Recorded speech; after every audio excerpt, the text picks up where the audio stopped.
Hello friends, welcome to Zana's recipes. இன்னைக்கு நம்ம சூப்பரா திராட்சை பழத்தை வச்சு ஜூஸ் எப்படி போடுறதுங்கறத பத்தி பார்க்கலாம். இந்த மாதிரி பன்னீர் திராட்சையை கொஞ்சம் எடுத்து வச்சுக்கோங்க. நான் இன்னைக்கு வந்து ஒரு 200 கிராம் எடுத்து வச்சிருக்கேன்.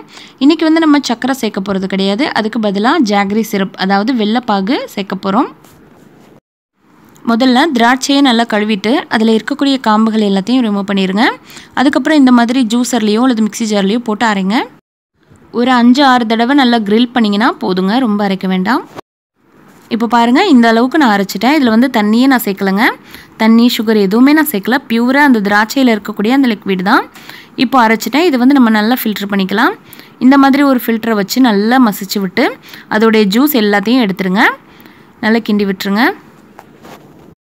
பாருங்கள், நேச்சுரல் ஸ்வீட்னஸோட எந்த தண்ணியும் சேர்க்காமல் ஃப்ரெஷ்ஷான ஜூஸ் கிடச்சிருக்கு.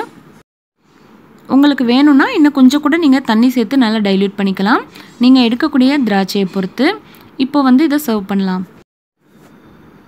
பாருங்கள், நான் மறுபடியும் இன்னும் கொஞ்சம் திராட்சையை சேர்த்து நல்லா அரைச்சி வடிகட்டி சேர்க்குறேன். ரொம்ப ரொம்ப பியூரான அந்த நேச்சுரல் ஸ்வீட்னஸோட திராட்சை பழம் ஜூஸ் ரெடி ஆயிடுச்சு. இதில் வந்து உங்களுக்கு வேணும் இன்னும் கொஞ்சம் சுகர் இருந்தால் நல்லாயிருக்கும் அப்படின்னா இந்த மாதிரி வெல்லப்பாகு சேருங்க. முடிஞ்ச அளவுக்கு சர்க்கரையை வந்து அவாய்ட் பண்ணிக்கோங்க. வெல்லப்பாகில் பார்த்தீங்கன்னா நேச்சுரலாகவே நிறைய பெனிஃபிட்ஸ் இருக்குங்க. இது வந்து கிட்னிக்கு நல்லது, அதே போல் வெயிட் லாஸ்க்கு நல்லது, இன்னும் சொல்லிகிட்டே போகலாம். நீங்கள் வேணும்னா கூகுளில் பாருங்கள். இதை வந்து ஃப்ரிட்ஜில் வச்சுட்டு நல்லா குளுன்னு குடிச்சிங்கன்னா ரொம்ப ரொம்ப சூப்பராக இருக்கும் ஃப்ரெண்ட்ஸ். இதே போல் செஞ்சு பார்த்துட்டு உங்கள் கமெண்ட்ஸை சொல்லுங்கள். இந்த வீடியோ பிடிச்சிருந்தால் லைக் பண்ணி ஷேர் பண்ணுங்கள். மறக்காமல் சப்ஸ்கிரைப் பண்ணுங்கள். தேங்க்யூ.